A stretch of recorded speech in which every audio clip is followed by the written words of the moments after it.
Voyager dans le temps jusqu'à la première décennie du millénaire. Les années 2000 ont été une décennie mouvementée pour les cinéphiles montréalais, l'essor des mégaplex, la disparition tragique de lieux emblématiques du centre-ville et la guerre des clans que se livrent les grandes chaînes. Préparez le maïs soufflé. Voici un aperçu chronologique de la scène cinématographique montréalaise de 2000 à 2009. 2000, l'explosion des mégaplex. Le millénaire a commencé avec une expansion massive des supercinémas, tandis que les salles plus anciennes ont commencé à fermer leurs portes. 31 mars, Cinéma Guzzo fait sensation en inaugurant le mégaplex Place Jacques-Cartier, doté de 14 salles consacrées aux films francophones. 17 novembre, Famous Players voit les choses en grand avec l'ouverture du Star City Montréal, 17 salles, et du Colossus Laval, 18 salles. Nouvelle vie, le cinéma Décarie Square rouvre ses portes en mettant l'accent sur les succès de Bollywood, tandis que le Cinéplex Place Longueuil 5 adopte un modèle à prix réduit. Fermeture du rideau, nous avons dit adieu au Palace 6 et au Cinéplex Centre-Ville 9 en janvier. En avril, le Ciné 539, le Dorval, le Rex, Sainte-Anne-de-Bellevue et l'IMAX Les Ailes à Brossard ont tous fermé leurs portes. 2001, faillite et nouveaux acteurs. Une année de bouleversements majeurs dans le monde des affaires et l'arrivée d'un géant mondial. 15 février, l'Ose Cinéplex traverse une période difficile et déclare faillite, entraînant la fermeture du Dauphin 2, de l'Égyptien 3, du Faubourg 4, de Pointe-Claire 6, du Carrefour Laval 6, des Galeries Laval 8 et de la Place Longueuil 5. 6 avril, Cinéma Top redonne vie à l'ancien emplacement des Galeries Laval, offrant des films francophones à prix réduit. 4 mai, AMC Théâtre fait ses débuts à Montréal. L'AMC Forum ouvre ses portes avec 22 salles, proposant des films en anglais, et des films québécois sous-titrés en anglais, dans le cadre historique du Forum.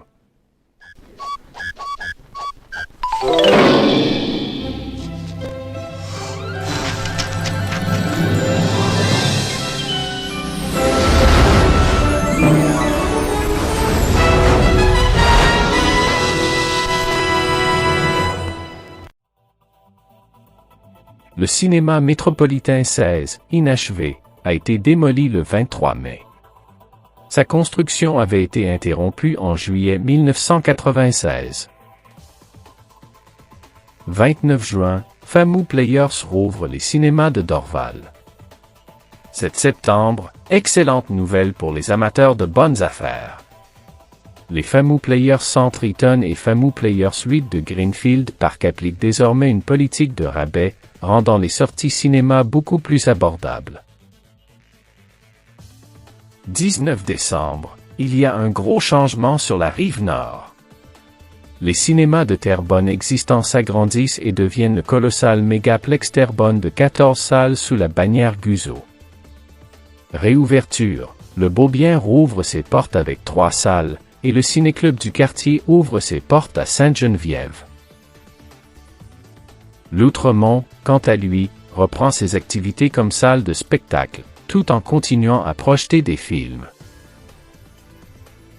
Fermeture, l'Atoiteur 3 ferme ses portes en janvier, suivi du complexe Desjardins 4 le 18 mai.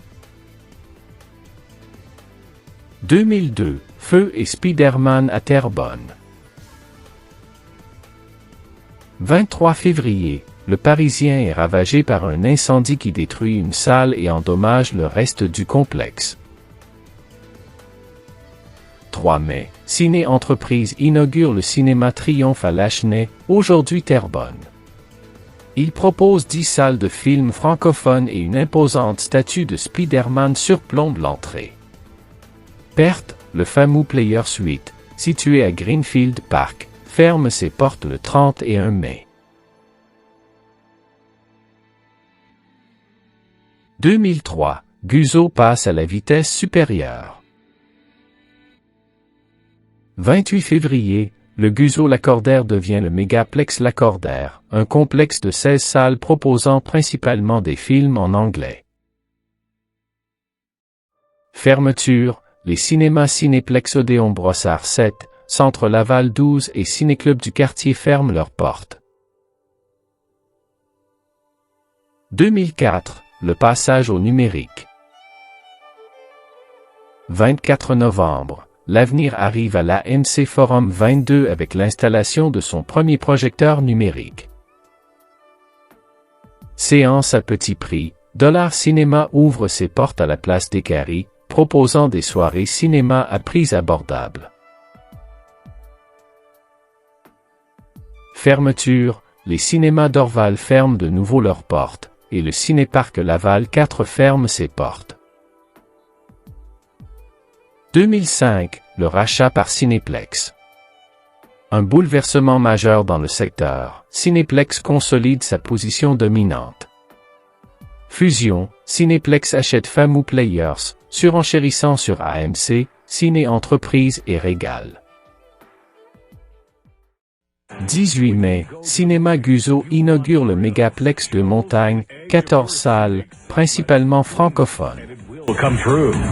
Cinema Guzzo's Megaplex de Montagne, now offering movie lovers more than just popcorn and soda. Megaplex de Montagne is an immense entertainment center with 14 giant screens, all the games and rides you can imagine, and the best movies in the business. Cinema Guzzo's Megaplex de Montagne. The show starts at the door. 29 juin, 10 ans après son annonce initiale, le gigantesque Mégaplex Marché Central ouvre enfin ses portes avec 18 salles bilingues. Cinema Guzzo's legendary comfort is now in Midtown Montreal, and we've got a lot more than popcorn and sodas. Megaplex Marché Central has 18 giant screens, more games and rides than you can imagine, and the best movies in the business. Cinema Guzzo's Megaplex in Marché Central, Montreal's only movie house with free indoor parking. Changement d'enseigne, l'IMAX du Vieux-Port devient l'IMAX Télu. Fermeture, les cinémas Famou Players 8, Pointe-Claire, Cinéparc Châteauguay et Centre Eaton ferment leurs portes. 2006, nouveau pôle. 30 juin, le Cinéplex Odéon Brossard Quartier dit 30 ouvre ses portes avec ses 16 salles. 2007, le dernier multiplex. 31 mars, à la suite d'une importante acquisition, Cinéma Fortune reprend les cinémas Côte-des-Neiges 7, Le Parisien 7, Cavendish Mall 8 et Carrefour Angrignon 10. 3 mai, le Paramount devient officiellement Cinéma Banque Scotia, dans le cadre d'une refonte de son image de marque nationale. Juillet, Cinéma Guzzo prend des mesures fermes contre le piratage, ce qui entraîne plusieurs arrestations pour enregistrement illégal. 7 décembre, le cinéma Belleuil ouvre ses portes avec 10 salles.